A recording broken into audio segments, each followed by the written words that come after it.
अस्सलाम वालेकुम everyone, welcome back to my channel and welcome back to another video. Hopefully आप लोग सब ठीक होंगे। अल्हम्दुलिल्लाह हम भी बिल्कुल ठीक हैं। आज का व्लॉग ना रैंडमली है और बाज़ औक़ात या फिर अक्सर औक़ात ऐसा होता है कि बहुत सी दुआएं होती हैं या फिर बहुत सी ख्वाहिशात होती हैं जो इंसान की ना अपनी ज़बान से पे आने से पहले ही कंप्लीट हो जाती हैं। और आज का मौसम उन्हीं में से एक है कि इंसान अगर सोचता है या फिर दिल में कोई बात आती है या फिर उसकी दुआ मांगने से पहले या फिर वो लबों पे आने से पहले कंप्लीट हो जाए, क्योंकि शदीद तरीन गर्मी थी।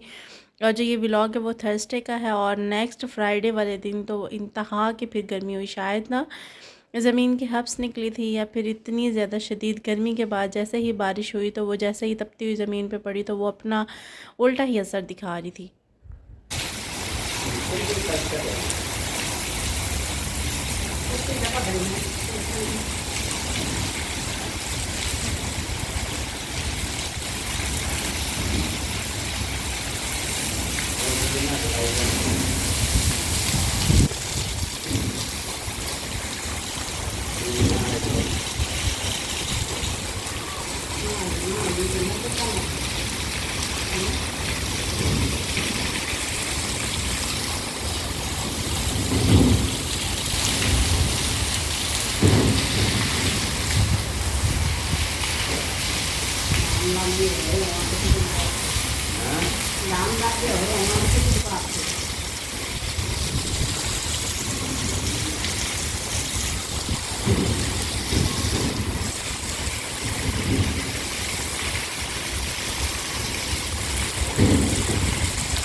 बचपन की अमीरी किस किस को चाहिए होती है, क्योंकि हम इस टाइम से जब निकल आते हैं ना तो बाद में हमें इसी टाइम के बहुत बहुत ज़्यादा कदर हो रही होती है जब जब अपने जहाज़ पानी में चल रहे होते हैं। और हम लोग इतने अमीर होते हैं कि हमारी ख़ुद की ही कश्तियाँ होती हैं और ख़ुद के ही जहाज़ होते हैं।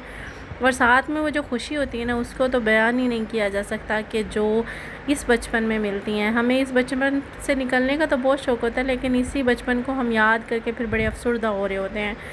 खैर, बारिश के बाद का मौसम बारिश के बाद का टाइम था और बारिश के बाद और चाय ना हो ऐसा हो ही नहीं सकता। वैसे तो असूलन कोई ना कोई स्नैक्स भी होने चाहिए, लेकिन यहाँ पे ऐसा कोई सीन नहीं है। लेकिन हमारी चाय तो डेली ही बनती है। और खैर, आज के खाने में बना था गोश्त और उसको मैंने ना सब चीज़ों को एक साथ ही चढ़ा के ना और चूल्हे पे आग जला के रख दिया था, वो बनता रहेगा। सिंपल सा और टेस्टी सा जो खाना होता है ना उस खाने को कहते हैं चटनी रोटी और लस्सी। चाहे आप नाश्ते में इस्तेमाल करें, चाहे आप इसको दोपहर के खाने में लें, इसकी कोई मिसाल नहीं है या फिर इसका कोई ना हम पल्ला नहीं है, ये कहा जा सकता है। इतनी कोई ये टेस्टी खाना होता है। सारे खाने एक साइड पे होते हैं, ये खाना एक साइड पे होता है जो सिंपल सा टेस्टी सा होता है। और चटनी बड़े सिंपल वे में बनाई जाती है, लहसुन, पुदीना और सब्ज़ मिर्च और नमक। अगर ग्रीन धनिया वगैरह हो तो वो भी ऐड कर लिया जाता है, लेकिन ऑप्शनल है। अगर पुदीना हो तो धनिया ना हो, दोनों में से एक चीज़ हो तो भी चल जाता है। दोपहर का खाना हो, शाम का खाना हो, फिर ये चाय हो या फिर कुछ हो, सिंक में से बर्तन कभी भी ख़त्म नहीं होते। सुबह के धो के फ़ारिग हो तो शाम के शुरू हो जाते हैं, शाम के धो के फ़ारिग हो तो सुबह के शुरू हो जाते हैं। खैर, थोड़ी सी ग्रॉसरी आई थी और ग्रॉसरी में थे टमाटर और सब्ज़ मिर्चें वगैरह। उसको ना पलट के फ्रिज में रख दिया ताकि ना ये थोड़ा सा ना सही वाला चल सके। खैर, इनको वॉश वगैरह तो नहीं करती, लेकिन मैं जब क्वार्टर में थी तो जो सब्ज़ मिर्चें थी उनकी तो तकरीबन डंठल वगैरह तोड़ के उसके बाद इनको रखती होती थी। लेकिन यहाँ पे ऐसा कुछ नहीं है, क्योंकि साथ साथ जल्दी इस्तेमाल हो जाती है। वहाँ पे हम 2 फैमिली मेम्बर्स थे, इस वजह से ना इतना कोई ना यूज़ नहीं होती थी, तो काफ़ी दिन चल जाती थी पूरे हफ्ते की। लेकिन यहाँ पे जल्दी यूज़ हो जाती हैं तो इनको इतना सिक्योर करने की ज़रूरत नहीं पड़ती। और उसके बाद ये हस्बैंड के सामने के क्लिप है, मैंने ले तो लिए थे लेकिन ना ये वीडियो में एडिट नहीं किया था। राशन लेके आए थे, उसी को फिर समेटना था और उसी को मैं काउंट कर रही थी कि कंप्लीट है या नहीं है। इन सब को देखने के बाद फिर इनको अपनी अपनी जगह पे पहुंचाना था। और ये तकरीबन कोई 4-5 दिन पहले का व्लॉग है, क्योंकि ना अभी गर्मी की वजह से कुछ भी बनाने को, कुछ भी ऐड करने को या फिर कुछ भी एडिट करने को दिल ही नहीं करता। समझ ही नहीं आता कि क्या शेयर करूं क्या ना शेयर करूं, लेकिन ना शेयर भी करना ज़रूरी होता है। वीडियोज़ को इस तरीके से, ये चैनल को इस तरीके से बीच में तो नहीं छोड़ सकती। ये मैं हिम्मत मदद मदद खुदा या फिर slow and study means the race. अक्सर कहा जाता है कि उम्मीद पे दुनिया कायम होती है। आज मैंने टिकटॉक पे ना एक दरख्त को देखा जो बिल्कुल कटा हुआ था, आम का दरख्त, और उसके ना सेंटर से जहाँ से कटा हुआ था उसके नीचे से टहनियाँ निकली हुई थी और उस टहनियों के ऊपर ना बाकायदा फल लगा हुआ था।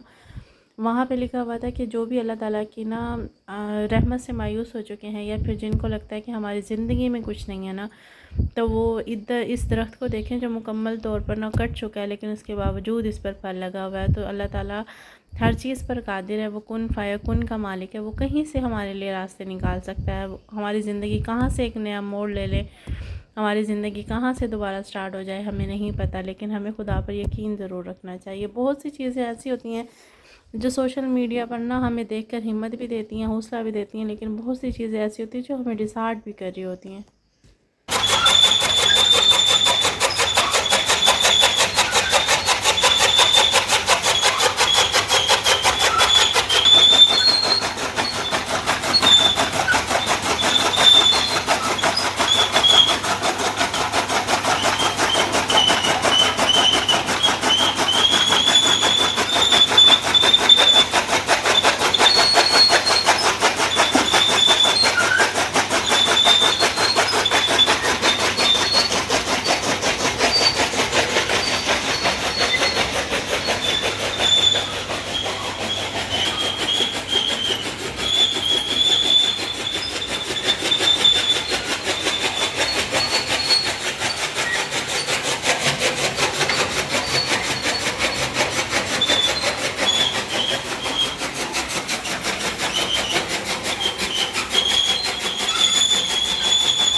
और रिसेंटली अभी मैंने बनाए थे बेसन के कटलेट्स। ये आजकल की वीडियो तो नहीं है लेकिन 3-4 दिन पहले की वीडियो है ये, जब मैंने बेसन के कटलेट्स बनाए थे। और एक मेरी सिस्टर ने बोला था कि इसकी रेसिपी आप दोबारा से शेयर कर दें, तो स्टार्ट से तो मैंने इसको ना कवर अप नहीं किया। मैं सेंटर से आपको बता देती हूँ कि बेसन के अंदर हमने प्याज, पालक, अगर पालक मौजूद ना हो तो आप खुश्क मेथी भी इसके अंदर डाल सकते हैं। प्याज को बिल्कुल बारीक बारीक चॉप करना है और साथ में आपने पालक या फिर ना मेथी, इन दोनों में से एक आप डाल सकते हैं। अगर दोनों आपके पास अवेलेबल है आप दोनों भी डाल सकती हैं। और इसके अलावा और जितने भी हम खुश्क मसाले डालते हैं, जैसे खुश्क धनिया हो गया, टमाटर नहीं सॉरी, लाल मिर्चें, हल्दी, नमक और पुदीना वगैरह, जितना कुछ भी आप इसके अंदर डाल सकते हैं। जैसे हम पकोड़ों के अंदर इंग्रेडिएंट शामिल करते हैं, और ज़ीरा डाल सकते हैं, खुश्क धनिया डाल सकते हैं, लेकिन ना गरम मसाला इसके अंदर आपने नहीं डालना। इन सब को ना आपने अच्छे तरीके से गूंद के और फिर उसके बाद इनको किसी भी शेप में बना लेना है। रैंडमली आपको जो शेप अच्छी लगे, आपने रेक्टेंगल भी बना सकते हैं, और जैसे मैंने सर्कल बनाए हुए और फिर मैंने आप इसको ना लंबाई में भी बनाया हुआ, आप किसी भी शेप में इसको बना सकते हैं। इवन कि आप पकौड़ों की तरह भी बना सकते हैं, लेकिन मैं जो ज़्यादातर शेप्स को यूज़ करती हूँ कि वो यही है, लंबाई में और फिर गोलाई में। इनको हमने बना के आटा इस तरीके से गूंदना है कि ना वो आटा थिक होना चाहिए, ना ही वो बहुत ज़्यादा पतला होना चाहिए। ये इस तरीके से हो, और फिर उसके बाद ना इसको आपने पानी में बॉयल कर लेना है। अक्सर तो मैंने देखा कि घी में भी करते हैं इसको फ्राई, लेकिन इसकी जो टेस्ट ज़्यादा अच्छा आता है ना, वो पानी में बॉयल करने के बाद फिर उसको मसाले में फ्राई करके आप निकालें तो बहुत अच्छे लगते हैं। अगर ना मुझे एक साइड पे ना चिकन या फिर गोश्त वगैरह दे दिया जाए, दूसरी साइड पे ये कटलेट्स वगैरह हो, तो मैं इन्हीं को प्रेफर करती हूँ। मुझे तो ये इतने पसंद है। जब ये अच्छे तरीके से बॉयल हो जाए, तो ये जिस पानी में हमने इसको बॉयल किया ना, वो पानी हमने फेंकना नहीं है। उसी पानी का हमने ना ग्रेवी बना लेनी है, शोरबा बना लेना है। अगर वो पानी ज़्यादा है तो उसमें से ना आपने ऊपर वाला पानी निथार देना। थोड़ी देर आप रखेंगे ना तो जो थिक पानी है वो नीचे बैठ जाता है, और जो मीन्स पतला पानी होता है वो ऊपर की तरफ ना हो जाता है, तो फिर आप उसको निकाल सकते हैं। और जब ये अच्छे तरीके से निकल जाए, इनको पीसेस की सूरत में आपने कटिंग कर लेना है, और कटिंग करने के फिर बाद में इसको आपने मसाले के में भुनाई करके निकाल लेना है। और जब ये बॉयल हो जाते हैं ना, तो इस तरीके से भी ये खाए जा सकते हैं। मैं तो ऐसे भी खा लेती हूँ, और मैं बाकायदा ऐसा हो ही नहीं सकता कि बेसन के कटलेट्स बने और फिर मैं इनको भुनाई करने के बाद निकालूँ ना, या फिर इनको इस तरीके से बॉयल करने के बाद ना निकाल के खाऊँ। और 1 पॉट मैंने कुकिंग की थी, और इसी पॉट के अंदर जिसमें मैंने इसको बॉयल किया था ना, बेसन भी लगा हुआ था, लेकिन उसी के अंदर मैंने प्याज को फ्राई किया, और फिर जो रेगुलर मसाले हम घर में यूज़ करते हैं उन्हीं को डाल के, और फिर जब वो मसाला अच्छे तरीके से भुनाई हो गया, तो इसके अंदर मैंने बेसन के कटलेट शामिल कर दिए। इसको भुनाई करके अपने लिए निकाल लिया, और निकालने के बाद जिस पानी में हमने बॉयल किया था उसी पानी को डाल के इसकी ग्रेवी बना के उतार लेनी है। ये इसका सिंपल सा मेथड है, लेकिन बनता बहुत मज़े का। आप लोग ट्राई ज़रूर कीजिएगा। और जो मेरी सिस्टर ने मुझे बोला था कि इसकी रेसिपी आप दोबारा शेयर कर दें, ये उनके लिए था। आज का व्लॉग यहीं तक था। अल्लाह हाफिज़।